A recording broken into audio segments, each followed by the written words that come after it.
Antoine aux sources.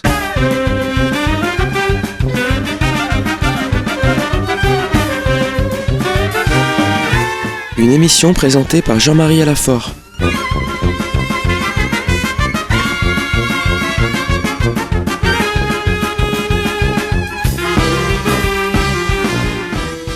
Tout a commencé à Jérusalem, la ville des prophètes et de la rédemption, où le Christ est mort pour rassembler dans l'unité les enfants de Dieu dispersés. En elle, tout homme est né, dit le psalmiste. En elle, tout chrétien y trouve ses racines et y découvre la richesse des traditions et des rites des églises qui la composent. L'esprit de la Pentecôte ne cesse de souffler depuis Jérusalem.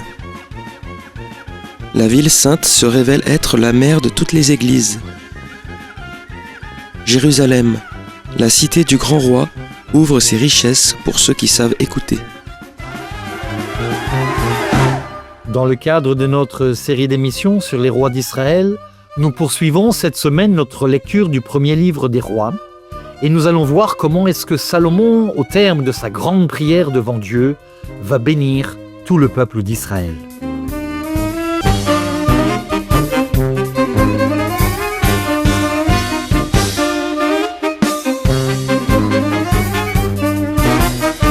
Alors nous poursuivons notre lecture du premier livre des rois et nous avons donc évoqué les 2 semaines précédentes cette très belle prière donc que Salomon a adressée à Dieu dans le temple de Jérusalem lors de son inauguration. La première partie de cette prière était adressée donc au peuple d'Israël et la seconde que nous avons très longuement commentée donc la semaine dernière était adressée à Dieu. Dieu doit se souvenir de son alliance. Dieu doit rester fidèle. C'est-à-dire, il pose ici donc, j'ai envie de dire, tout le jalon théologique, la pierre d'angle, si vous voulez même, de l'alliance entre Dieu et son peuple. Nous avons donc eu, dans cette prière absolument extraordinaire, un renouvellement de l'alliance du mont Sinaï. Salomon fait une cérémonie religieuse, premièrement. C'est une véritable cérémonie religieuse. Ce n'est pas du tout une inauguration d'un monument au sens où on inaugurerait un musée du Louvre ou une œuvre d'art. Pour Salomon, c'est un événement spirituel de la première grandeur. C'est le renouvellement de l'alliance entre Dieu et son peuple, alliance qui a été donc conclue sur le mont Sinaï. Et une fois qu'il a terminé donc cette prière, nous allons voir que Salomon reste dans cette ferveur religieuse et comme roi qui a reçu l'onction divine, il va donc bénir le peuple. Et c'est cette bénédiction qu'il nous faut nous arrêter. C'est une bénédiction donc d'une très grande richesse spirituelle et à travers laquelle on va apprendre beaucoup de choses. Alors, continuons le texte, nous sommes toujours donc au chapitre 8. Dès que Salomon eut fini d'adresser au Seigneur toute cette prière et cette supplication, il se releva de devant l'autel du Seigneur, où il s'était agenouillé, et les mains tendues vers le ciel, debout, il bénit l'assemblée d'Israël à haute voix. Nous avons donc là véritablement une cérémonie religieuse au sens du terme. C'est-à-dire, Salomon était à genoux devant l'autel, et il se relève, il se met debout, et il va imposer les mains sur le peuple. C'est ainsi encore qu'aujourd'hui que se fait donc, ce n'est pas le roi évidemment, parce qu'il n'y a pas de roi en Israël, mais ce sont ce qu'on appelle les Kohanim, c'est-à-dire ceux qui sont descendants de la famille des prêtres, qui portent le nom de prêtres, de Kohen, qui bénissent dans les synagogues, à la prière du matin, le peuple. Ils se couvrent d'un voile, pour ne pas penser que c'est eux qui bénissent, mais c'est Dieu qui bénit à travers eux, et ils tendent les mains, donc ils imposent les mains sur l'assemblée. Cette cérémonie va être reprise jusqu'à aujourd'hui, donc, dans la tradition d'Israël. Écoutons le texte. C'est un texte merveilleux. C'est un texte qui, encore une fois, comme tous les textes que nous avons lus ces semaines précédentes, sont une véritable anamnèse. C'est-à-dire la bénédiction vient du fait que Dieu nous a choisis et que nous nous rappelons de son alliance et que nous rappelons à Dieu qu'il doit être lui-même fidèle à son alliance. Béni soit le Seigneur. Formule liturgique que nous connaissons encore aujourd'hui, Baruch Ata Adonai, béni soit le Seigneur, ou béni sois-tu Seigneur, qui donne un lieu de repos à Israël, son peuple. Écoutons, ça c'est merveilleux. Salomon vient de dire à Dieu il y a quelques minutes que c'est sa maison à lui, que c'est la maison de Dieu, en disant bien, en étant bien conscient qu'on ne peut enfermer Dieu dans des murs. C'est-à-dire, il dit toujours, toi qui habites les hauteurs. Mais en même temps, je t'ai fait une maison pour que tu habites au milieu de nous. En hébreu, le temple, je l'ai dit plusieurs fois, mais je le répète parce que c'est un terme que j'utilise, le temple n'existe pas. Il y a la maison de la sainteté, Beit Hamikdash, que nous traduisons faussement par temple, mais Salomon n'utilise jamais ce terme-là, il utilise Beit Adonai, la maison de Dieu. C'est-à-dire ce que Salomon a construit, c'est une maison pour Dieu. Et là, lors de cette bénédiction sur le peuple, il nous apprend quelque chose d'absolument extraordinaire. C'est que c'est un lieu de repos pour Israël. C'est-à-dire, en d'autres termes, ce temple de Jérusalem, cette maison de Dieu, plus exactement, est aussi la maison du peuple. C'est-à-dire, c'est un lieu de repos. Et écoutons bien le texte, un texte absolument extraordinaire. C'est un lieu de repos, il le dit très clairement, pour ton peuple, Israël. Tout comme tu l'avais dit. C'est-à-dire Beit HaMenucha, c'est-à-dire c'est un lieu où le peuple d'Israël, quand il se rend dans le temple de Jérusalem, il se repose. C'est le lieu du Shabbat. C'est le lieu de l'intimité entre Dieu et l'homme. Il y a un très beau texte dans le Talmud que j'aime beaucoup et qui dit que les fils d'Israël montaient donc à Jérusalem dans cette maison de la sainteté, dans cette maison du temple, dans ce temple, pour voir Dieu et être vus de Dieu.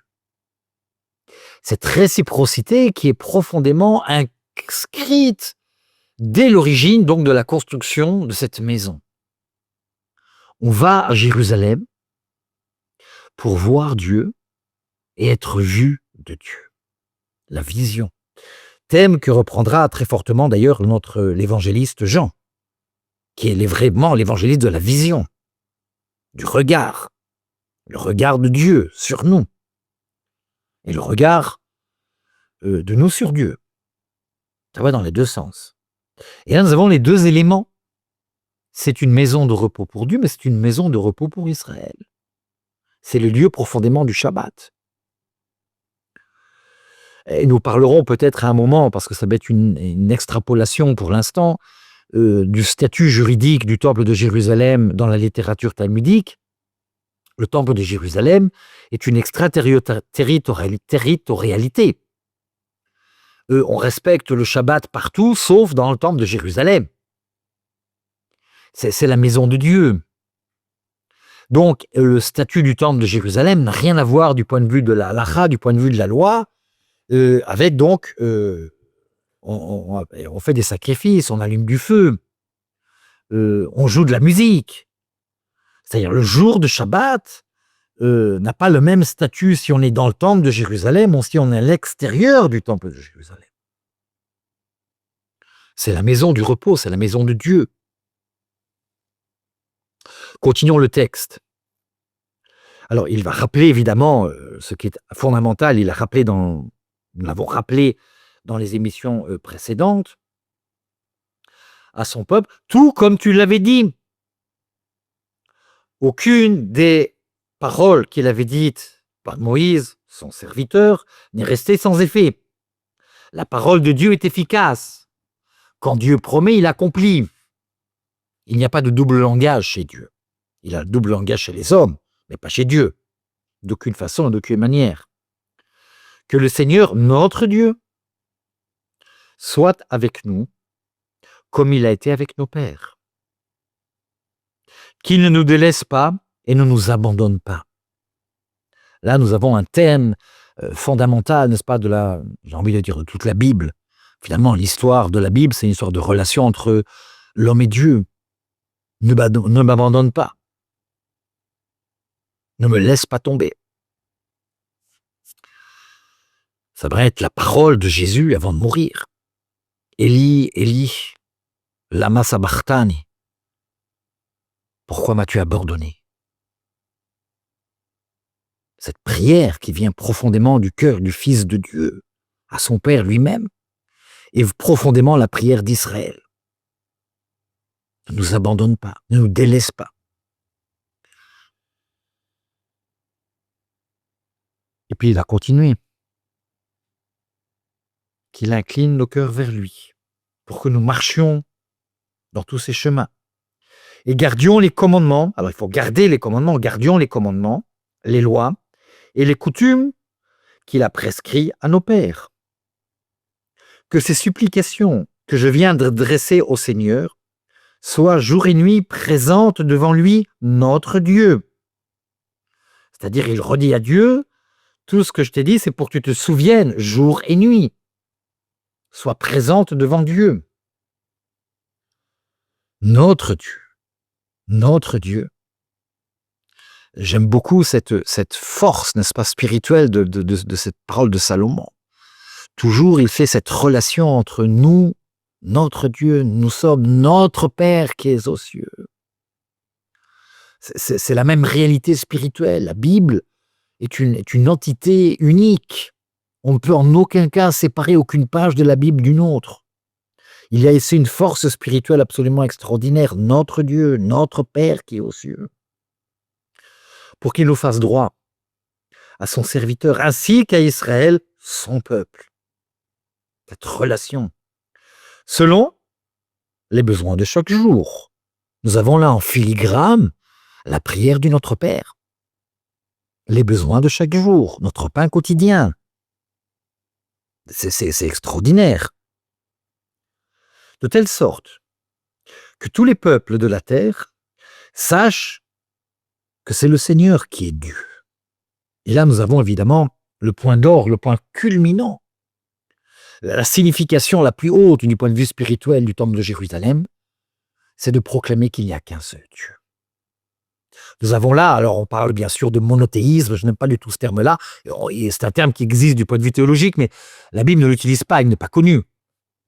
Même dans la littérature rabbinique, il n'existe pas ce terme-là. C'est un terme philosophique.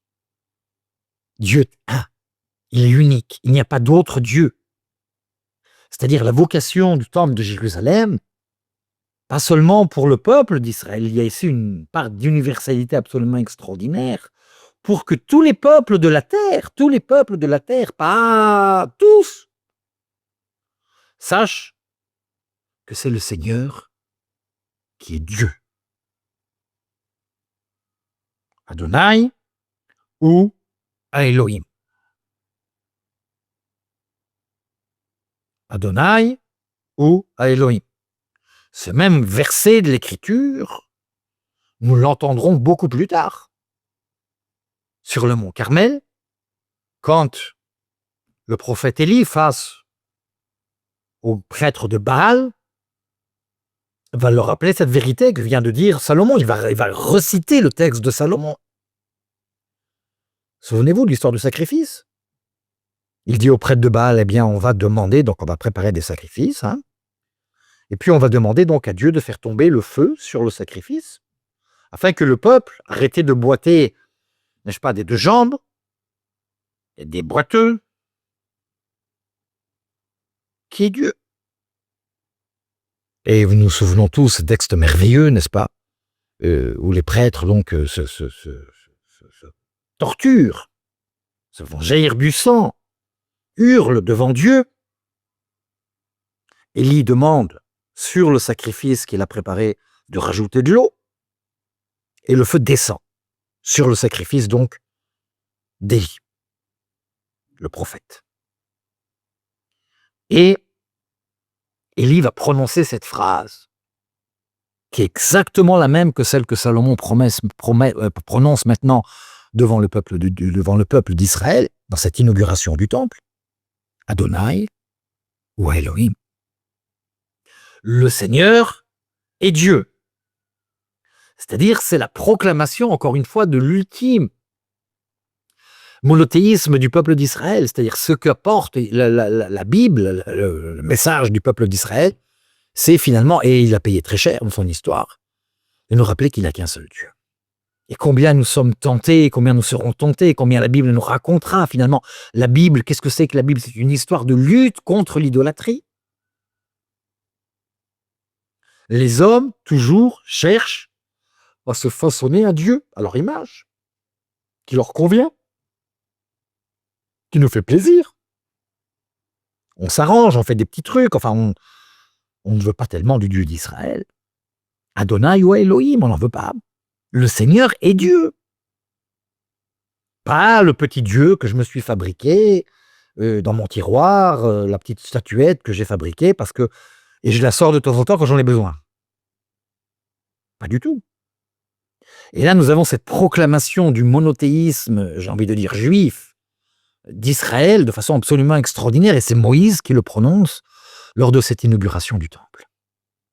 Une petite phrase qui n'a l'air de rien, mais qui est finalement toute l'essence même de la Bible. Le Seigneur est Dieu.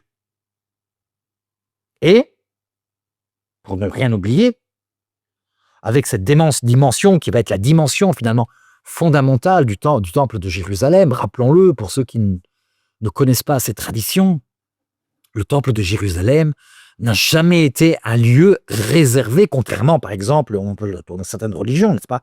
On ne rentre pas dans le temple si on ne fait pas partie de la religion. C'est aujourd'hui une façon de penser. Le peuple d'Israël était, le temple de Jérusalem se caractérisait par le fait il y avait ce qu'on appelle le parvis des nations, et tout homme était appelé à monter au temple de Jérusalem et à apporter des sacrifices. C'est-à-dire, il y a un côté absolument moderne, une modernité absolument extraordinaire. On dit que le peuple juif a inventé donc l'universalité, mais c'est vrai, du point de vue spirituel. C'est-à-dire, c'est la grande invention finalement de la Bible. Dieu est le Dieu unique. Donc, je peux l'adorer absolument partout. Je n'ai pas besoin d'être enfermé dans un territoire pour adorer le Dieu d'Israël. Je peux être en Alaska, je peux être à Yaoundé, je peux être au Japon, je peux être dans n'importe quel endroit. Le Dieu n'est plus un Dieu territorial, ce n'est plus une idolâtrie. Cette ouverture, donc cette universalité qui finalement caractérise Jérusalem. Le prophète Zacharie nous le dira de façon extraordinaire. Dix non-juifs des nations se pendront donc aux tzitzit, c'est-à-dire comment dire, on peut traduire les tzitzit en hébreu, en français, aux vêtements, si vous voulez, des juifs en disant « Nous montons avec vous à Jérusalem parce que nous voulons adorer le seul Dieu. » Et chacun tire 10 des nations. C'est-à-dire la Bible, dans son essence, est universelle. Ce message, il y a quelque chose qui nous permette, j'ai envie de dire un tuyau, ce n'est pas tellement une très bonne expression, il faut que je trouve quelque chose d'un peu mieux, n'est-ce pas? Un conduit qui est le peuple d'Israël, sans lequel nous n'aurons jamais eu cette révélation. Le Verbe s'est fait juif, on peut tourner toutes les choses comme on veut, mais le Verbe s'est fait juif. Le salut vient des Juifs, nous dit Jésus, hein? Ne l'oublions jamais. Et c'est par cette merveilleuse chose, n'est-ce pas, que nous avons pu découvrir qui est le Dieu d'Israël, qui finalement devient mon Dieu, notre Père. Cette relation ultime que Salomon est en train de nous décrire maintenant de façon absolument extraordinaire. Afin que tous les peuples sachent que c'est le Seigneur qui est Dieu et qu'il n'y en a pas d'autre. Et qu'il n'y en a pas d'autre. Que votre cœur soit intègre à l'égard du Seigneur, notre Dieu, afin que vous marchiez selon ses lois et gardez ses commandements comme vous le faites aujourd'hui. C'est extraordinaire. C'est-à-dire en même temps, il rappelle les devoirs d'Israël, de garder les commandements du Seigneur, comme vous le faites aujourd'hui. C'est-à-dire Salomon dit à son peuple, bravo, vous êtes véritablement donc les gardiens, vous le faites bien aujourd'hui. Mais il y aura des jours où on va pécher, où on va tomber. Et il l'avait dit dans la prière précédente. Il n'y a pas d'homme qui ne pêche pas. Nous allons tomber dans l'oubli. Nous allons, oui, être idolâtres. Mais Dieu doit se souvenir et nous aussi, nous devons nous souvenir. Et il termine donc par cette très belle prière, comme vous le faites aujourd'hui. Le roi et tout Israël, avec lui, offrit des sacrifices devant le Seigneur. Salomon offrit en sacrifice, c'était des sacrifices de paix, donc on appelle, c'est une sorte de sacrifice dont je ne vais pas rentrer pour l'instant dans la définition qu'on appelle des shlemim, qu'il offrit au Seigneur. Et là, nous avons des quantités absolument astronomiques. 22 000, vous imaginez, c'est un véritable abattage. 22 000 têtes de gros bétail, 120 000 têtes de petits bétail. C'est ainsi que le roi et tous les fils d'Israël firent la dédicace de la maison du Seigneur. Ce jour-là, le roi consacra au milieu du parvis, et au milieu du parvis, on se voit pourquoi, tous ces bétails. Pour la bonne raison, c'est que l'autel ne suffisait pas pour pouvoir donc faire tous ces sacrifices. Il fallait le faire au milieu du parvis. Il y avait tellement de bêtes à offrir qu'on ne pouvait absolument pas donc le faire donc sur l'autel qui était consacré donc au sacrifice des animaux. C'est en ce 7e mois que Salomon célébra la fête, donc nous sommes au mois de septembre-octobre, et tout Israël avec lui. C'était une grande assemblée. Venue depuis l'Ebo Hamat, c'est-à-dire nous sommes Hamat, c'est le plateau aujourd'hui c'est en Syrie, si vous voulez, jusqu'au torrent d'Égypte. Tous vinrent devant le Seigneur, notre Dieu. 7 jours, et 7 jours, ce qui fit 14 jours. Alors nous avons ici une dédicace, n'est-ce pas, qui va durer, on est en Orient, n'est-ce pas, les mariages ici durent 7 jours, et bien nous avons donc exactement la même cérémonie, et j'ai envie de dire, la même théâtralité finalement de cette inauguration absolument extraordinaire du temple de Jérusalem. C'était Antoine aux Sources. Une émission présentée par Jean-Marie Lafort de Jérusalem.